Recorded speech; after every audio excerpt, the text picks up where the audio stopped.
बिना ग्रामर सीखे इंग्लिश बोल सकते हैं? जी हाँ, 100% यस, 100% आप बोल सकते हैं इंग्लिश बिना ग्रामर सीखे। एक सवाल आपसे करूंगी, thank you, sorry, nice to meet you, ये सभी चीज़ें आप यूज़ करते हैं, तो क्या पता है कि ये किस टेंस का सेंटेंस है? ये क्या है, किस टाइप का सेंटेंस है? कुछ भी नहीं पता। केवल आपको इतना पता है कि अगर कोई मदद करे तो थैंक यू बोल दो, गलती हो जाए सॉरी बोल दो, किसी से मिलो तो नाइस टू मीट यू बोल दो। ऐसे बहुत सारे फ्रेजेस हैं जो आप आराम से धड़ल्ले से यूज़ करते हैं, जबकि आपको कुछ भी नहीं पता उसके बारे में कि ये किस टाइप का सेंटेंस है, किस टेंस का सेंटेंस है, नेगेटिव है, इंटरोगेटिव है, पॉजिटिव है, इन सब से आपको मतलब नहीं है। तो बिल्कुल आपने उनको रट लिया। वही काम आपको करना है, रटना है। जी हाँ, मैं रटने के लिए बोल रही हूँ क्योंकि ये सभी जो होते हैं ना, ये फ्रेजेस कहलाते हैं, और फ्रेजेस ऐसे होते हैं जो आप रट लें तो आपका काम बन सकता है। आज मैं आपको देने वाली हूँ 51 ऐसे फ्रेजेस जो आप रट के बहुत ही आराम से किसी भी सिचुएशन में इन्हें बोल सकते हैं। और कैसे बोलेंगे, इनसे सेंटेंसेस नहीं बनाने आपको। जैसे आप थैंक यू बोलते हैं, सॉरी बोलते हैं, सिर्फ उन्हें बोलकर चुप हो जाते हैं, फिर सामने वाला बोलता है, वही चीज़ आपको इनके साथ करना है। इन्हें सीख लीजिए और जब ऐसी सिचुएशन आए जो मैं आपको बताऊंगी वहां पर इन्हें यूज कर लीजिए। सिंपल, इस तरीके से आप अच्छी इंग्लिश बोल पाएंगे। Guys, my name is Kanchan, let's begin. बहुत ही अच्छे और शानदार फ्रेजेस हैं, इन्हें याद ज़रूर से कर लीजिएगा, ठीक है? सिचुएशन में बताती जाऊंगी, तो इसे याद कीजिए आप। You have good taste. You have good taste आपको यूज़ कहाँ करना है ये पहले समझ लीजिए और इसका मतलब समझ लीजिए। इसका मतलब है तुम्हारी पसंद अच्छी है। You have good taste. मान लीजिए कि कोई किसी चीज़ को पसंद करता है, मान लीजिए कोई किसी मूवी के बारे में बात कर रहा है कि मुझे ऐसी मूवीज़ पसंद हैं, वहाँ आप बोल सकते हैं यू हैव गुड टेस्ट। कोई कपड़े अच्छे पहनता है, वहाँ बोल सकते हैं यू हैव गुड टेस्ट, तुम्हारी पसंद अच्छी है। मतलब जो भी चीज़ वो चूज़ करता है, पसंद करता है, वो अच्छी लगती है आपको। You have good taste. Next time से आप बोलेंगे ना, अगर कोई अपने बारे में बता रहा है या फिर मैं ये मूवी देखता हूँ, मुझे ये पसंद आता है, कोई कपड़े लाया, देखो ना ये कपड़े कैसे हैं, ये वाला कैसा है, तो आप बोल सकते हैं यू हैव गुड टेस्ट। दूसरा, दैट्स ट्रू। इसे भी याद कर लीजिए, किसी सेंटेंस में नहीं जोड़ना। दैट्स ट्रू इसका मतलब है सो तो है। किसी ने कोई ऐसी बात कही जो आपको लगता है कि बिल्कुल सही कह रहा है, तो आप बोलते हैं ना सो तो है, वहाँ बोलिए दैट्स ट्रू। अगला, यू सेड इट योरसेल्फ। इसका मतलब है तुमने खुद कहा। मान लीजिए कोई खुद से एक बार बोल चुका है नथिंग इज़ इम्पॉसिबल, कुछ भी असंभव नहीं है, और आज वो खुद डिप्रेस्ड हो रहा है, परेशान हो रहा है और हार मान रहा है, गिव अप करने जा रहा है, तो आप कह सकते हैं you said it yourself, nothing is impossible, how could you give up. तुम कैसे हार मान सकते हो, तुमने खुद कहा है। तो जब बोलना तुमने खुद कहा, ठीक है, तो आप बोलिए you said it yourself. Would you stop. इसका मतलब है तुम बस करोगी, तुम चुप करोगी। कोई बोले ही जा रहा है, बोले ही जा रहा है, बोले ही जा रहा है, तो उसको आप बोल सकते हैं वुड यू स्टॉप। तो आप फनी वे में भी बोल सकते हैं वुड यू स्टॉप हंसते हुए, या फिर वुड यू स्टॉप गुस्सा होके। तुम बस करोगी, बोले ही जा रही हो, तो बस मुझ पर गुस्सा मत होइएगा आप लोग। यूज टू बी, क्योंकि मुझे तो बोलना ही, अगर मैं बोलती रहूँगी आप वीडियो देखते रहेंगे, राइट, ताकि आप सीखते भी रहें। यूज टू बी ये आप यूज़ कर सकते हैं। इसका मतलब है हुआ करते थे। मान लीजिए कोई कहता है कि वो बहुत ही बुद्धिमान है, he is a wise person और he is a wise man, ऐसे कोई किसी को बोलता है और आपको बात पसंद नहीं आती, तो आप कह सकते हैं यूज टू बी, मतलब हुआ करते थे, अभी वो बुद्धिमान नहीं है। ऐसे ही आप बोल सकते हैं। मैं आपको सिचुएशन दे रही हूँ, तो कभी ऐसे बोलना हो बोलिए। Next is for real. इसका मतलब सच में। तो जब आपको कोई गुड न्यूज़ देता है तो वहाँ पर आप इसे यूज़ कर सकते हैं। कोई किसी भी तरीके की गुड न्यूज़ देता है, मेरी नौकरी लग गई या फिर मैं पास हो गया, फॉर रियल, सच में, कॉन्ग्रेचुलेशंस, ऐसे कह के आप आगे बात को जोड़ सकते हैं। सो पूछने के लिए जो आप पूछते हैं ना रियली, वहाँ पूछिए for real, it is for good. इसका मतलब होता है हमेशा के लिए।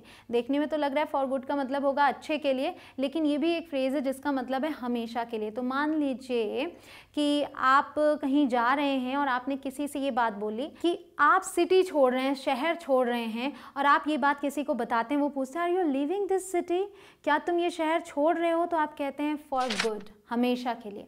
हमेशा के लिए मतलब अब आप लौट कर इस सिटी में नहीं आएंगे, अब आप दूसरी सिटी में शिफ्ट कर रहे हैं। तो ऐसे किसी भी सिचुएशन में जहाँ बोलना है हमेशा के लिए, वहाँ बोलिए for good. Next, in no time. इसका मतलब होता है बहुत जल्द, बहुत ही कम समय में। सो टैक्सी कब आएगी, इन नो टाइम। मतलब बहुत जल्द आ जाएगी, in no time. Next, I thought so, इसका मतलब क्या होता है? इसका मतलब होता है मुझे लगा ही था। आई थॉट सो, घर में खाना वाना है, सब्जियां ख़त्म हो गई थी, मुझे लगा ही था। आई थॉट सो।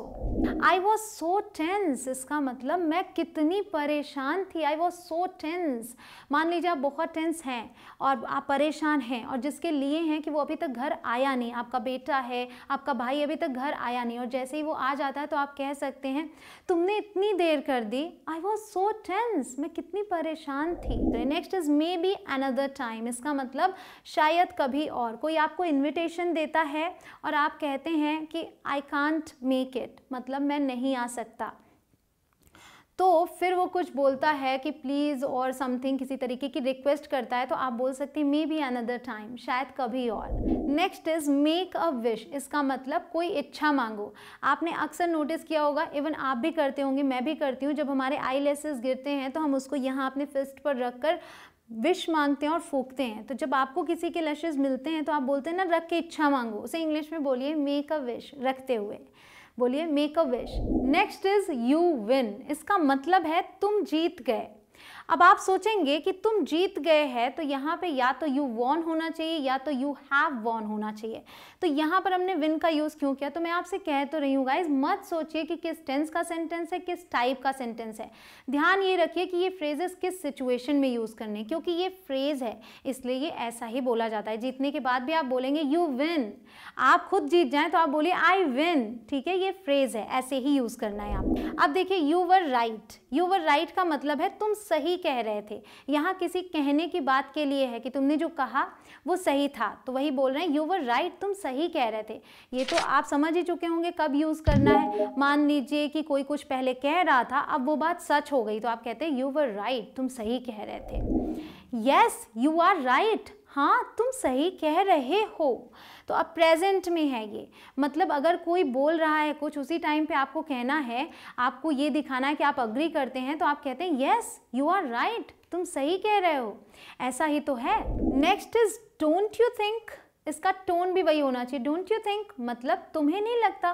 तो ये आप कब यूज़ कर सकते हैं? मान लीजिए आप कोई चीज़ बता रहे हैं, आप किसी चीज़ के नक्शे की बात करते हैं, घर के नक्शे की बात करते हैं कि इस घर में ये चीज़ ऐसे ऐसे ऐसे होनी चाहिए, ये यहाँ होनी चाहिए। डोंट यू थिंक, तुम्हें नहीं लगता?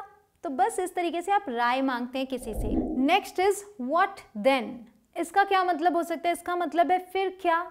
तो मान लीजिए आप फ्रेंड्स हैं, कुछ प्लान कर रहे हैं और स्टेप बाय स्टेप चीज़ें बता रहे हैं कि ये करना है, ऐसे करना है, वैसे करना है, तो पूछा जा सकता है यहाँ पे व्हाट देन, फिर क्या, उसके बाद क्या। तो किसी स्टोरी के बीच में भी आप ये सवाल कर सकते हैं, उसके बाद क्या हुआ के लिए व्हाट देन, फिर क्या। नेक्स्ट इज व्हाट फॉर, इसका मतलब होता है किस लिए। कोई आपसे कहता है कि मैं मार्केट जा रहा हूँ, तो आप पूछ सकते हैं व्हाट फॉर, किस लिए। व्हाट फॉर, मुझे थोड़े पैसे चाहिए, व्हाट फॉर, किस लिए। Next is let that be, इसका मतलब होता है छोड़ भी दो। लेट दैट बी, कोई अगर पुरानी किसी बात को बार बार रिपीट करता है कि ऐसा नहीं होना चाहिए था या ऐसा हो गया, मुझे ऐसे करना चाहिए था, तो वहाँ पर आप बोल सकते हैं लेट दैट बी, छोड़ भी दो, ठीक है, उसे छोड़ दो, आगे बढ़ो लाइफ में। नेक्स्ट इज नेवर माइंड, इसका मतलब है कोई बात नहीं। ये आप यूज़ कर सकते हैं जब आपको टॉपिक स्विच करना हो। मान लीजिए आप कोई चीज़ एक्सप्लेन कर रहे हैं और सामने वाले को समझ नहीं आ रहा है, वो कहता है आई डिडंट गेट यू, मैं आपको समझा नहीं। फिर से कोई सवाल करता है तो आप कहते हैं नेवर माइंड, कह के आप टॉपिक को चेंज कर सकते हैं, कोई बात नहीं, हम इस पर बात करते हैं। Next what do you think, what do you think मतलब इस पर तुम्हारी क्या राय है, तुम्हारी क्या राय है, तुम्हें क्या लगता है। व्हाट डू यू थिंक, तो कोई भी डिस्कशन चल रहा है, आप अपने बारे में बताते हैं कि आपकी क्या राय है, फिर आप पूछ सकते हैं व्हाट डू यू थिंक, तुम्हें क्या लगता है, ऐसे सिचुएशन में क्या करना चाहिए, व्हाट डू यू थिंक। ठीक है, सारी बातें आप हिंदी में बोल लें, जब इन फ्रेजेस का टाइम आए तो इन्हें तो इंग्लिश में बोलें। धीरे धीरे करके जब आप शुरुआत कर देंगे तो आगे आप खुद ब खुद फ्लुएंट इंग्लिश बोल पाएंगे। इट्स अप टू यू, इसका मतलब होता है द डिसीजन इज योर्स, मतलब निर्णय आपका है। It's up to you,